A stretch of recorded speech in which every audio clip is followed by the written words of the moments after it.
So, yeah, our speaker today is Ezra Getzler, and his title, as you can see there, is the Dold-Kan theorem for paracyclic modules. Please, Ezra, go ahead. Okay, well, it's quite early in the morning here. Wish I could be in Buenos Aires. That would be kind of fun. But I'm in Chicago. So thanks for the invitation. And so I have always been fascinated by the Dold-Kan theorem because it has an extremely beautiful formal structure. And also, I've always been fascinated by paracyclic structures. So having grown up in the world of Kahn's cyclic structures, and then with the invention of paracyclic structures in the late 80s, slowly more and more applications of these have been found over the last decades. And I won't be able to talk about applications of paracyclic structures today. They have interesting applications in algebraic K-theory because the Waldhausen construction of a stable category, which is a generalization of a derived category, is a paracyclic object. So there's lots and lots of ramifications well outside what I'm able to talk about today, but they have lots of applications in cyclic homology too. So I always thought that they were invented by Fagan and Segan in the famous volume lecture notes. Everything else. Lecture notes 1289.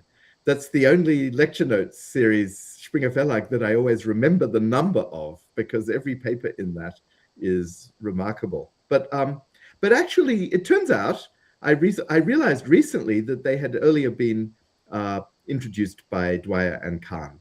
So Dwyer and Kan proved a generalization of the Dold-Kan theorem, and that's what I'm going to explain today. But my proofs are going to be a little bit different from the ones in those papers, because I'm going to emphasize a perspective taken from the work of Dwyer and Kan, but reflected through the work of Cuntz and Quillen. So it's a kind of fusion, and along the way I discovered a new formula. It's probably the only new formula in this talk, but this formula was very surprising to me and shows, in effect, that the Karoubi operator gives rise to the Dold-Kan theorem. So let me begin my talk. So the Dold-Kan theorem says that simplicial abelian groups, the category of simplicial abelian groups, is equivalent to the category of non-negatively graded chain complexes. So essentially, those two categories are indistinguishable. The map in one direction, it takes a simplicial abelian group to its normalization. And in the other direction, it's a construction of Eilenberg and MacLean, which is, if you like, co-represented by simplicial chains on the simplices. So it's very much a concrete functor. And later, Dold and Popper generalized it to abelian categories. They gave a presentation of the Dold-Kan theorem, which actually works in much greater generality. Probably the largest possible class of additive categories that it works for are what are called weakly idempotent. So I'll define those a little bit later. But if you are uncomfortable with weakly idempotent additive categories, then certainly any idempotent complete. I'm sorry, I should have written weakly idempotent complete. That's a misprint. Every idempotent complete additive category is weakly idempotent complete, or some people know those as Karoubian categories. So, that's a very natural context for all the theorems that I'm talking about today. So Dwyer and Kan extended the Dold-Kan theorem to paracyclic modules. They established an equivalence between the categories of paracyclic modules and parachain complexes. So maybe if you're not familiar with the subject, the main thing you'll learn today is the definition of a parachain complex. And I think it's a very useful concept. It generalizes mixed complexes. So you might have thought that the Dold-Kan theorem would give an equivalence between cyclic modules and mixed complexes, but that's actually not true. So you have to study Dwyer and Kan's paper carefully to find out what is true, and a little bit later, I'll show you the result. So as I said, Cuntz and Quillen made an intensive study of what they called the Karoubi operator. This operator also occurs simultaneously in the work of Dwyer and Kan, and so I think I owe a lot to their work. Yeah. So okay, let me define what paracyclic objects are. So first, I'll define something called dupletial objects. So in those, if you think of the simplices as being a collection of vertices of the simplex totally ordered in some way. So the dupletial category is obtained by periodicizing that. So now, instead of just a finite number of vertices, we consider all the natural numbers. So my natural numbers begin at 0, and we take order-preserving maps between the natural numbers, which are periodic. So the periodicity is the number of vertices of the simplex. So the maps from the simplex M to the simplex N in the dupletial category, it's given by a periodic map. And so what you see is you can translate up the line and then apply a simpletial map. So it's some power of a translation map, which will denote tau, followed by a simpletial map, okay? Or vice versa. And so it's generated by the following operations. There's epsilons are the face or the co-face maps. So they are maps which miss exactly one of the vertices. And the degeneracies, or codegeneracies, I should call them, eta, those collapse two vertices to one vertex. And what's characteristic of the whole subject is normally, when you look at codegeneracy maps from the n+1 simplex to the n simplex, then there's one vertex of the target that is receiving two vertices of the source. So there's a total of n+1 codegeneracies. In this category, there's an extra one. And that extra codegeneracy was discovered by Kan. There are two different versions of the subject that we can choose. In one of them, it's, I think in Kan's work, it might be the -1 codegeneracy which gets added. And in the dupletial category, we're going to add the last one, and a new one, which is indexed n+1. So there's some entirely new codegeneracy in the story. And the reason that I'm not going to use Kan's conventions is because I want to work in this dupletial category. And the dupletial category, we don't have S-1 or sigma -1. So don't study the relations too hard. If you like, I'll send the slides over afterwards, and so people can have a record of these, or it's in my preprint, which is online. But these are just the standard. If you look at these are just the standard relations in the cyclic category of Kan lambda. But we've removed one of the relations, this operation tau, which is shifting up the line by 1. Tau is no longer invertible in this category. So that's the only difference between this category and Kan's category, that in Kan's category, we take the n+1st power of this operation tau acting on the object n, and if you set that morphism to 1 for all n, you get Kan's category lambda. But let's not do that yet. And let's note that this collection of morphisms tau of the objects of T, is an automorphism of the category. Okay, and that'll be incredibly important throughout the work. Okay, so the category, paracyclic category, this notation lambda infinity is due to Fagan and Segan, and I'm going to adopt it. Recently, another notation has become very popular in the infinity category community. I don't even know how to write it, so I'm not going to tell you about that. But if you read works of people like Ayala and Francis and Lurie, you'll see a different notation. So the only difference between the category K of Dwyer and Kan, or lambda plus as I'm calling it, and the category lambda infinity is, oh, there's a misprint. I'm sorry, there's always a misprint.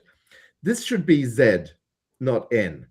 So the whole point of the paracyclic category is, and I will fix that before I send you the slides, the whole point, I cut and pasted. The whole point is that now our functions go from the integers to the integers. So please ignore that line. So this line is correct. The paracyclic category lambda infinity is obtained by inverting T.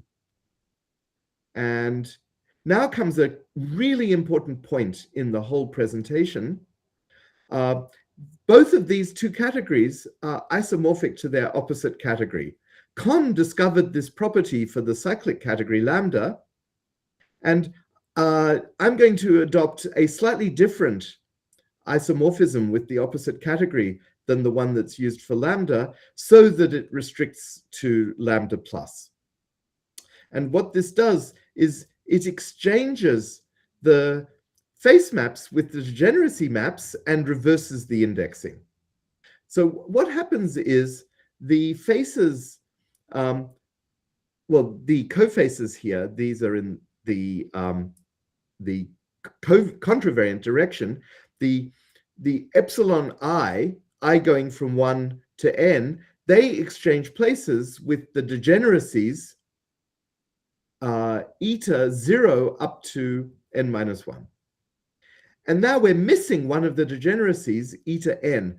They exchange, to eta 0 up to, and the top degeneracy, eta n, going from n minus n, from n to n minus 1, that top degeneracy, eta n, the new one, the one that isn't in simplicial theory, that exchanges places with the 0th face. So the purpose from this perspective of this isomorphism with the opposite category, the purpose of the new degeneracy is to be the morphism in the opposite category that exchanges places with the 0th face.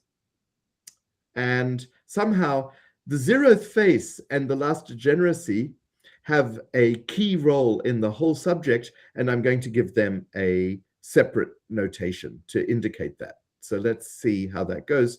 Let me just note along the way that this anti-involution that gives a isomorphism between these categories and their opposites, it fixes tau and T, okay?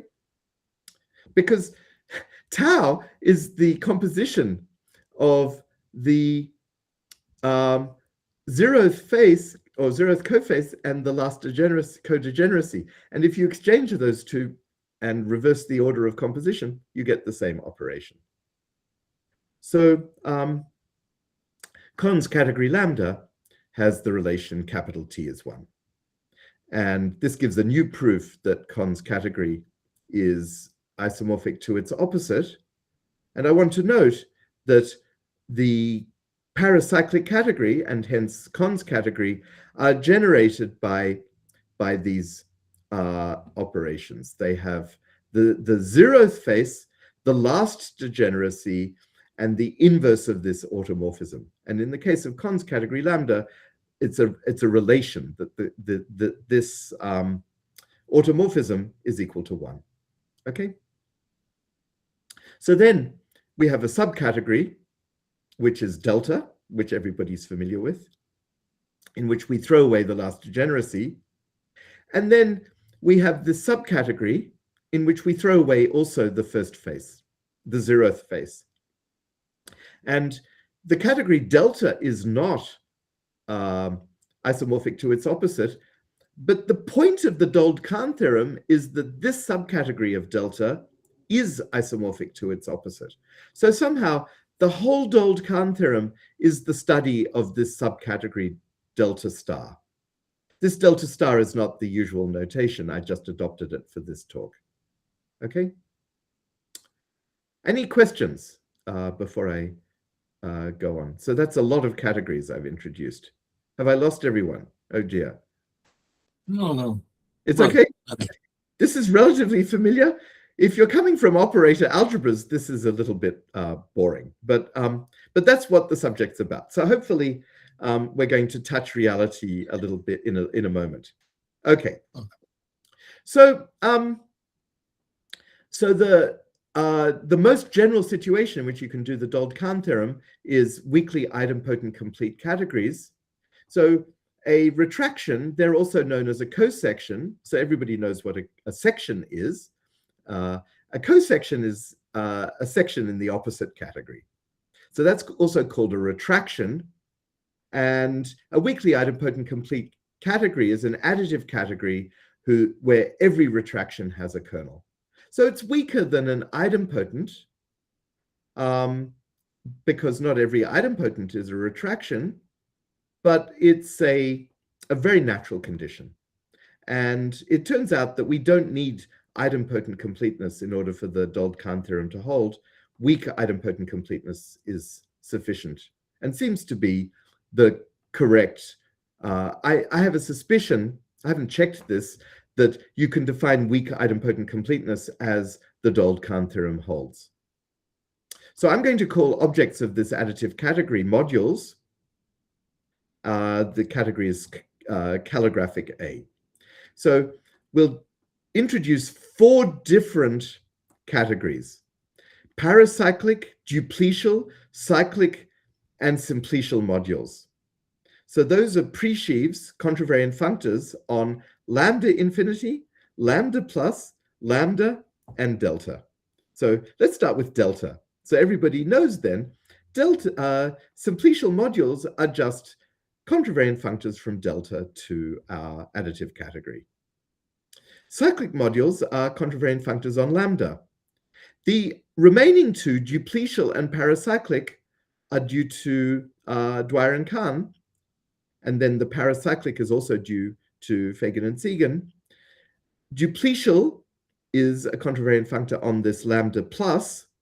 So there, we're not assuming that this automorphism T is an automorphism, that it's invertible. It's just a natural, it's a symmetry of the category, but not an automorphism. And in the paracyclic case, we're assuming in addition that capital T is invertible. So the terminology paracyclic, I'm not sure if I should be proud of it, but it was introduced in a paper of mine with John Jones. We were a little bit ignorant of the literature at the time. I didn't know about the paper of Dwyer and Kan, but I'm not sure they actually had a word for these paracyclic modules. So the coaction of the coface maps epsilon is going to be denoted by D, the face maps. This is the standard notation for simpletial objects. All the face maps are in fact in delta. And then the coaction of the eta, the codegeneracies eta are the degeneracy maps S. And all but the last of those is already in delta, and only the last one is new. And finally, the coaction of the morphism tau, we denote little t, and that's the cyclic map in Con's category lambda.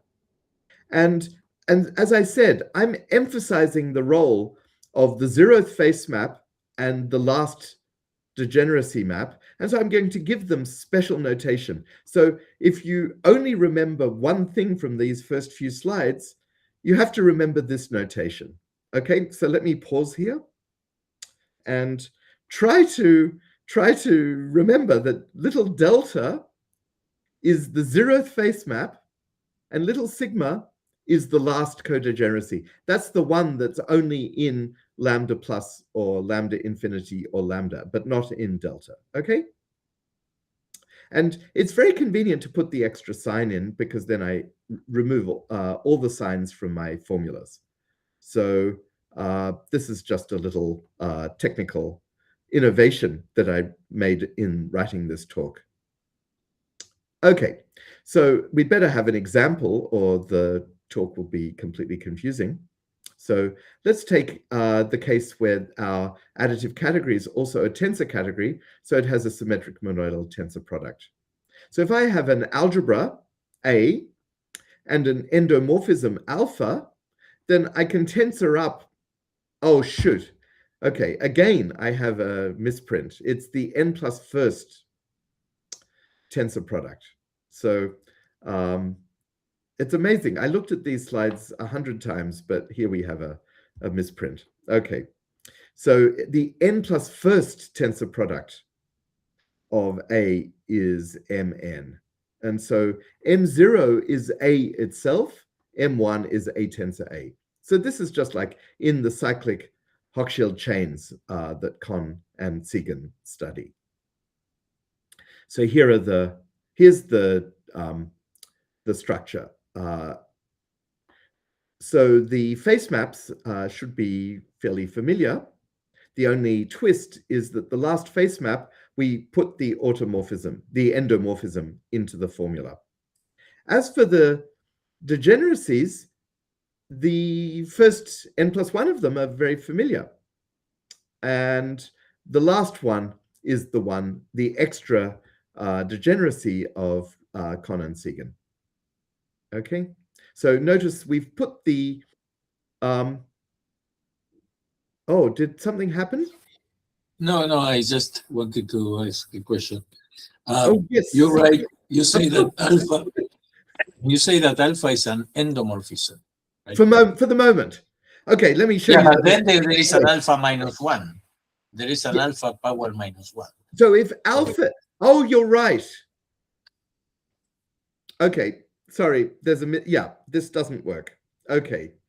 And also Mn is what? A to the power n plus n one. plus one. Yeah. So I have to revisit these slides. I rewrote them last night at midnight, and I realized that there's a mistake. Okay. So I was trying to do the special case of dupletial, but I'm not sure that works then. I have to think this through.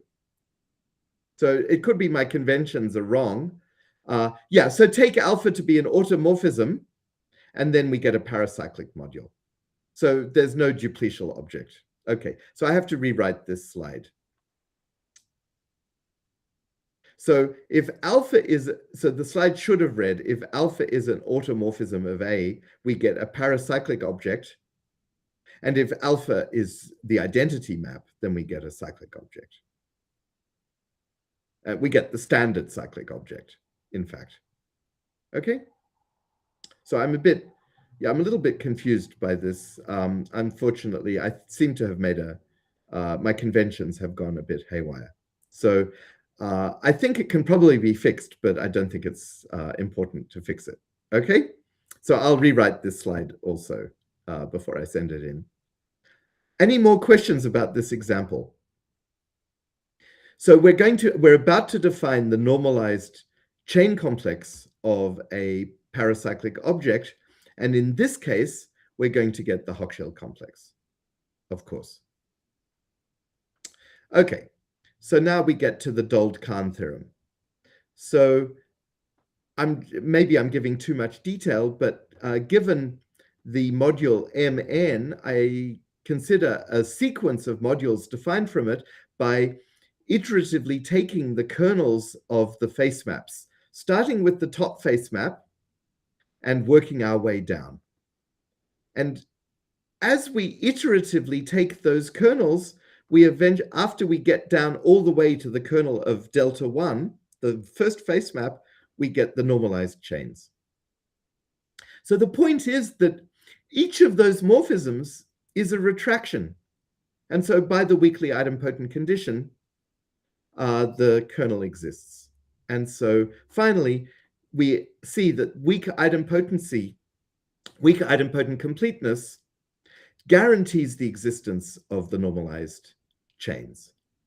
So I've now given you a construction of the normalized chains, and then the Dold-Kan theorem is essentially a statement that you can reconstruct the original simplicial module from the sequence of complexes of normalized chains.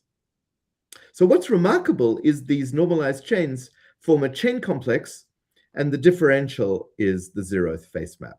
This construction is due to Moore, although he was working in I'm not sure he was even working in an abelian category, because I'm not sure abelian categories had been invented yet. They may have been invented more or less at exactly the same time. So he was probably working in modules over a commutative ring. Okay, so the Dold-Popper's formulation of the Dold-Kan theorem is that every element of the original module Mn has a unique decomposition in terms of normalized chains, where you take a sequence of normalized chains. There's the normalized chain. If we're working on chains in dimension n, we have a normalized chain in dimension n, a normalized chain in dimension n-1, all the way down to a normalized chain in dimension, I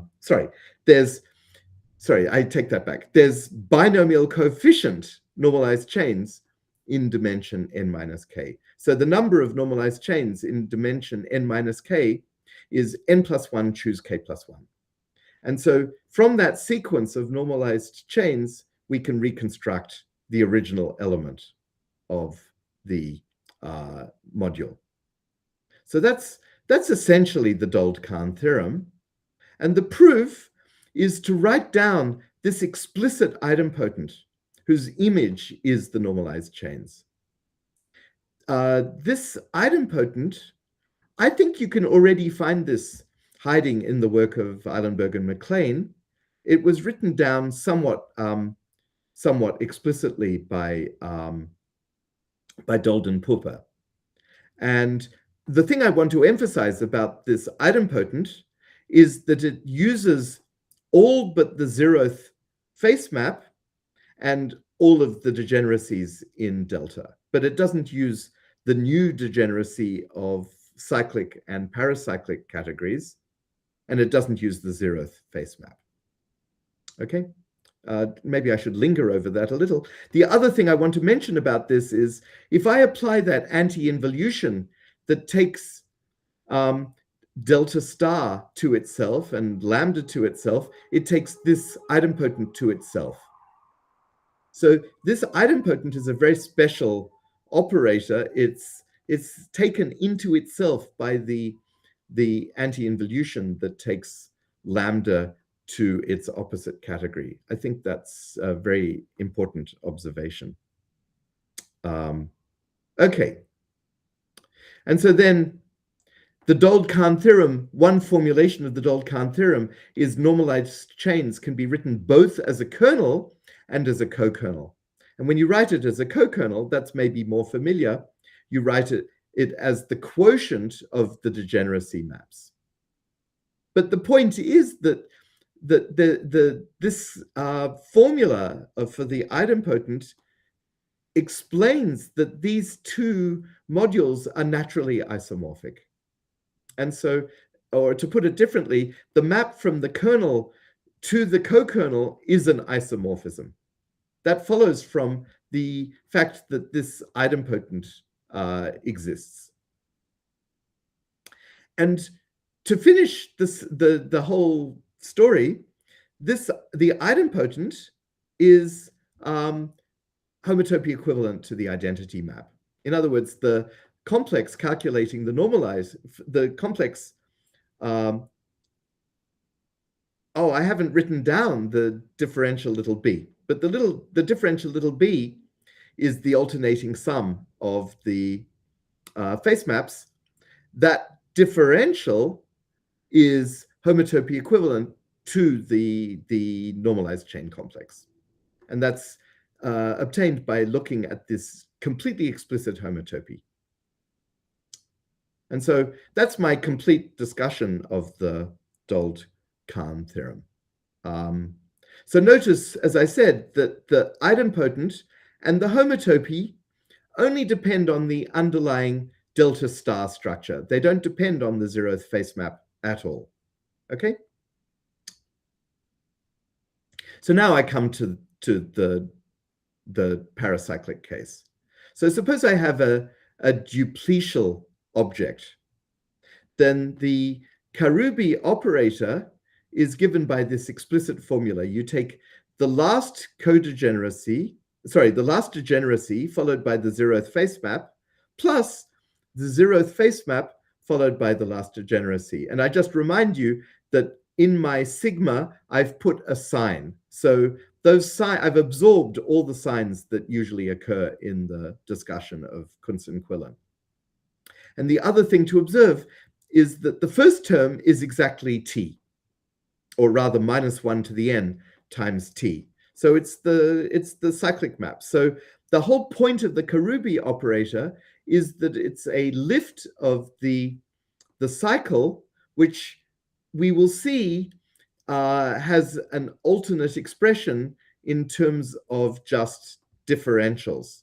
And that's the reason for its importance. So let me state the first theorem of Dwyer and Kan. So they characterize dupletial modules. Dupletial modules they characterize paracyclic modules as those dupletial modules such that the Karoubi operator is invertible. So that's a very interesting characterization. The restriction of the Karoubi operator to the normalized chains. So I'm going to prove that the Karoubi operator takes normalized chains to normalized chains, and what we're going to see is the Karoubi operator is invertible if and only if the dupletial module is paracyclic. So the main point of my talk is to emphasize another operator constructed from the Karoubi operator called the Dwyer-Kan operator. Dwyer and Kan, this operator occurs in the course of a proof in the paper of Dwyer and Kan, and the point of my talk is to isolate that operator and make it the most important operator in the discussion. So it's given by this explicit formula.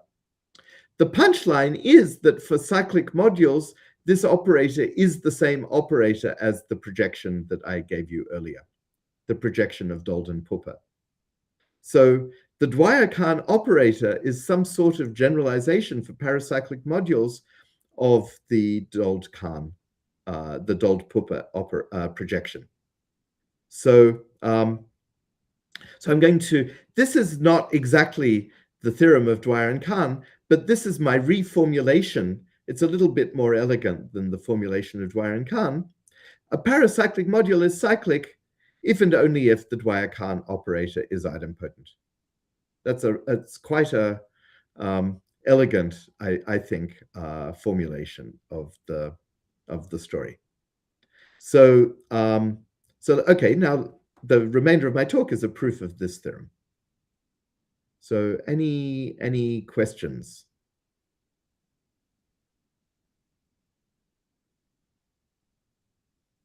Okay, so now I come to one of the key definitions of Dwyer and Kan. So Dwyer and Kan say that if you have a graded module with a differential, which is homological, and a codifferential, little d, which is cohomological, then that's called a duchain complex. So it just has a differential and a codifferential going in opposite directions. So obviously we're familiar with that because a mixed complex is a duchain complex with the additional condition that little b and little d, usually little d would be denoted capital B, but because I'm presenting Dwyer and Kan's work, I don't want to call it capital B because capital B is an entirely different operator. So usually we're familiar with the theory of mixed complexes where little b and little d anti-commute, but we don't have that here. So if you have a dupletial module, you get a duchain complex. Little b is just the usual Hochschild boundary, And little d is exactly the same thing, but with the opposite structure. Remember that we have the anti-involution that exchanges face maps and degeneracy maps. And if I imitate the construction of Hochschild, except with the degeneracy maps, I get this operator little d. So this is the main idea of the paper of Dwyer and Kan, to introduce the codifferential little d. And then they say that if you have a duplicial module, you get a duchain complex by just the construction of little b and little d, which are exchanged by this anti-involution. And I've just remarked that Dwyer and Kan call those little d and little delta, but I prefer to emphasize the notation little b is coming from Hochschild, or maybe from I don't know where little b got introduced the first time. I learned it from the work of Kan. Maybe it's from Karoubi. I'm not sure who first used little b in this context. And now you'll notice little d is going to be actually a lift of Karoubi's non-commutative de Rham differential to all normalized chains. Effectively, I'll just finish my remark. Effectively, Karoubi just takes the last degeneracy map, Sn+1, as his non-commutative de Rham differential. And the idea of Dwyer and Kan is to take all of the degeneracy maps, and then you get an operator acting on all chains, not just the normalized chains. Yeah, there's a question. Yeah, I don't know in the general setting, but I recall in the Hochschild complex. Yes. If you take, the more or reduced complex, yes, regarding the complex as a simplicial, yes, or as co-simplicial, you get the same thing. Oh. The same objects every time. And then taking if you restrict there, then the alternating sum is the sum is the same as the maximum degeneracy. Yeah. No, that's not true. No, that's true for cyclic objects, but not for general simplicial objects. Okay. Yeah. No, that's true for cyclic objects. Exactly that's true for cyclic objects. And what I'm explaining is it's actually true much more generally for duplicial objects. That's the correct context, that you don't need the full structure of the cyclic category lambda to perform these constructions. And Dwyer and Kan isolated exactly what is true in this level of generality. Okay? So the normalized chains becomes the duchain complex. And notice that on the duchain complex, little delta and little sigma are exactly the remnant of the differentials. So that's why they play this more important role in the subject. It's because of the construction of normalization. And now comes a very important result, that the Karoubi operator can just be expressed in terms of little b and little d. And that's, in my view, the reason for the importance of the Karoubi operator is, so this operator, when you write it up at the level of all chains, it's given by this completely general expression. Okay? And using this leads to the theorem of Dwyer and Kan, that the normalization functor, just as it gave an equivalence of categories between all simplicial modules and all chain complexes, it gives an equivalence of categories between all duplicial modules and all duchain complexes. So just let me emphasize, in a duchain complex, we just have the differential and the codifferential with no further condition on them. And the proof, if you like, it uses the relationship between the Karoubi operator and the Dold-Puppe decomposition. And it's given by this completely explicit formula. So I'll just let your eyes look over that. What you see is that the Karoubi operator at the on the normalized chains is induced just by knowing the Karoubi operator. On the unnormalized chains is induced by the Karoubi operator on the normalized chains. In other words, yeah, I mean, that Karoubi operator on normalized chains is the one which, if you've studied Cuntz and Quillen, you're very familiar with, at least in the cyclic case. Okay? So now we come to the Dwyer-Kan operator, and the Dwyer-Kan operator also can be expressed in terms of the underlying Due-chain complex. So that's the reason why the Dwyer-Kan operator is important. It's not just a random operator on the unnormalized chains. It's a particular type of operator which only depends on the underlying Due-chain complex. And it's given by this explicit formula. Now, let me go back to the Karoubi operator. So I didn't emphasize this, but the Karoubi operator is 1 minus BD minus DB, okay?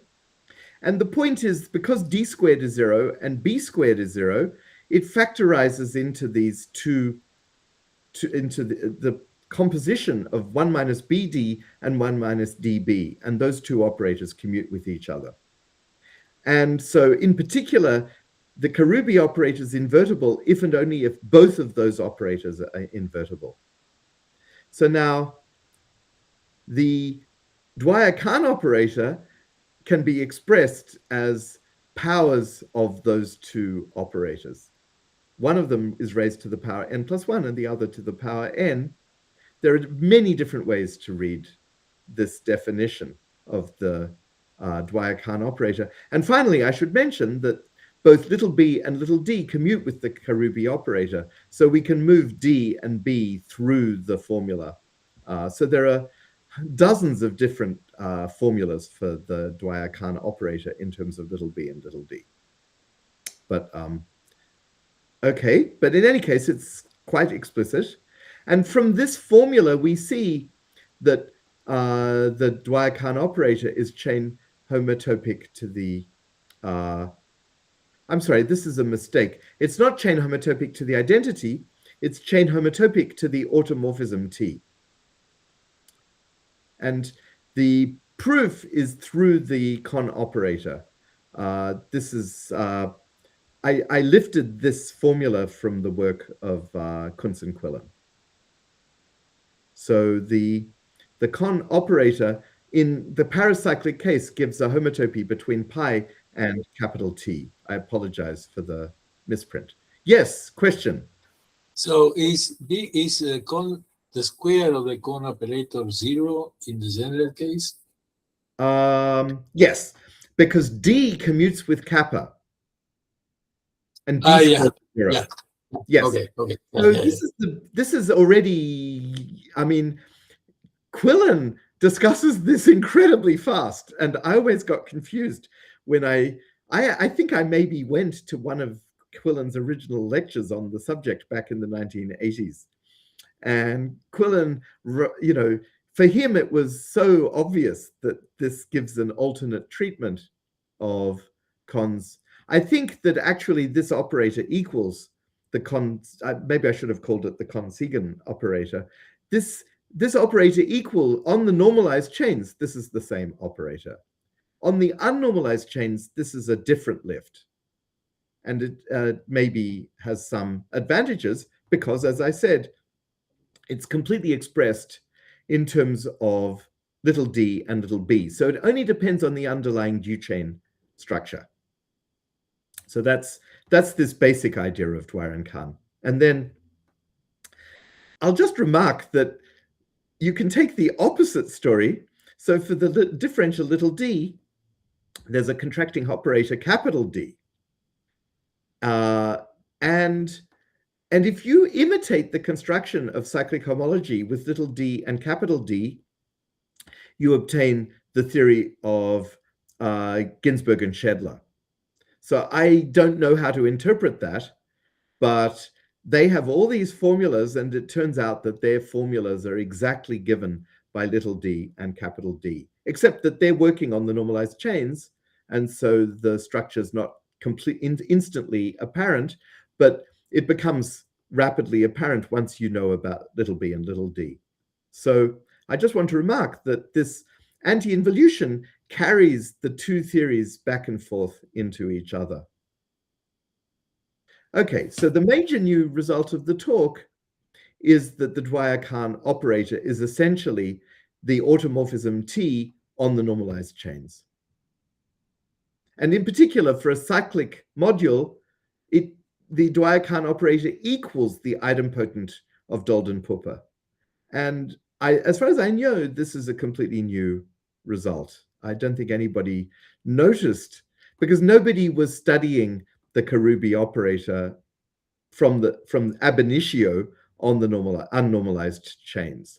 But if you study the Karoubi operator on the unnormalized chains, you land on this formula.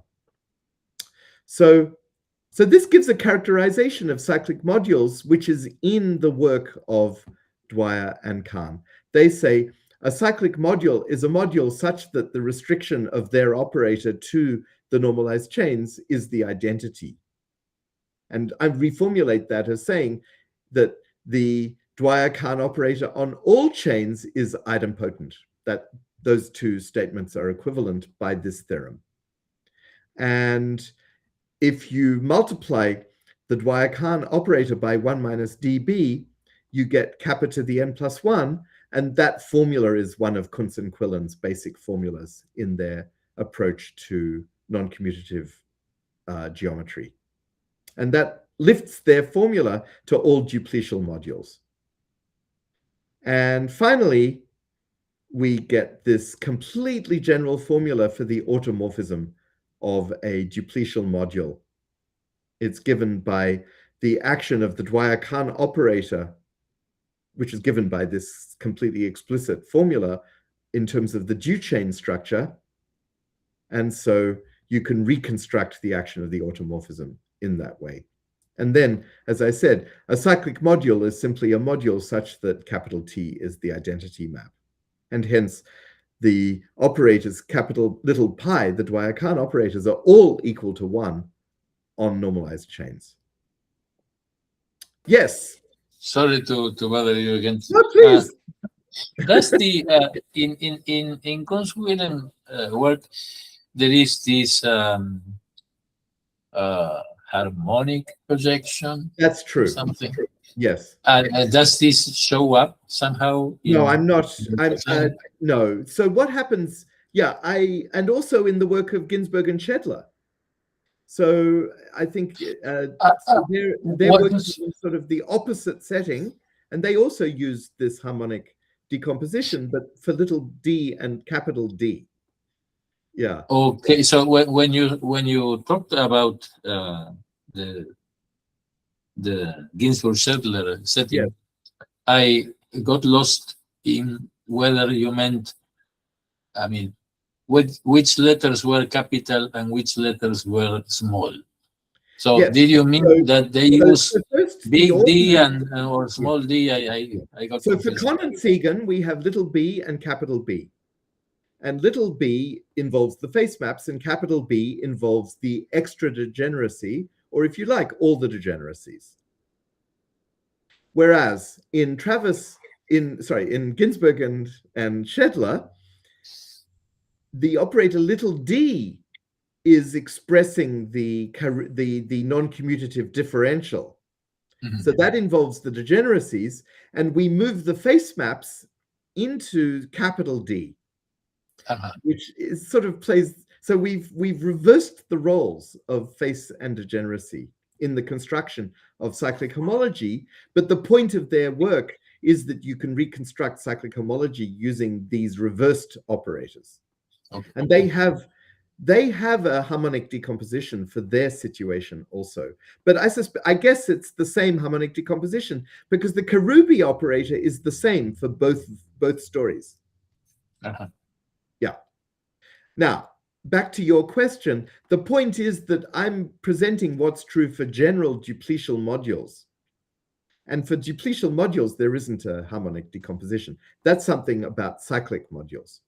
Yeah, because the T is not a finite order. So yeah, exactly. So you need to be able to project. So so what you're using is that you have a Peter-Weyl theorem for the cyclic group, and we lose all that for the general case, right? So they're using, so Cuntz and Quillen are using precisely that the orders of the cyclic groups are invertible in their base ring. In other words, we're working in characteristic 0. Yeah. Okay. So a parachain complex is defined as a duchain complex whose Karoubi operator is invertible. So let me remind you, that's the Karoubi operator, 1 minus BD minus DB. So if you have a mixed complex, the Karoubi operator is 1, and that's certainly invertible. So this definition of a parachain complex was introduced by myself with John Jones, and as a generalization of mixed complexes. And then Dwyer and Kan say that the normalization functor gives an equivalence between the categories of paracyclic modules and parachain complexes. But it does not give an equivalence between the categories of cyclic modules and mixed complexes. That is a mistake. Do not make that mistake, okay? So that's like the main warning of this talk. And so what is true, as I said, where was it? Yeah. I've lost the, yeah. Well, I already stated the theorem. The theorem of Dwyer and Kan is that a dupletial module is paracyclic if and only if the Dwyer-Kan operator is idempotent. Okay? So that's what is true. And in other words, this expression has to be idempotent. That's what holds, not that it's a mixed complex. So it's a much, much weaker condition than being a mixed complex. Okay, so finally, in the last few minutes, maybe I'm meant to have stopped now, in which case I can, but I have one last idea to present. Is that okay? I wasn't sure if the talk goes for a full hour or if I'm meant to stop already. Yeah. I get your meaning. No, but you started a little bit later than 10. Okay, okay, I'll just summarize what I'm going to say because I've gone on a little bit long. Every simplicial module is a cyclic module. That's what I wanted to remark. By the theorem of Dwyer and Kan. Because Dwyer and Kan say that normalization of a paracyclic module is a parachain complex. But if I have a chain complex, I can make it into a parachain complex by taking the codifferential to be 0. So let's do that. That gives me a paracyclic module, an explicit one. And that paracyclic module is actually cyclic.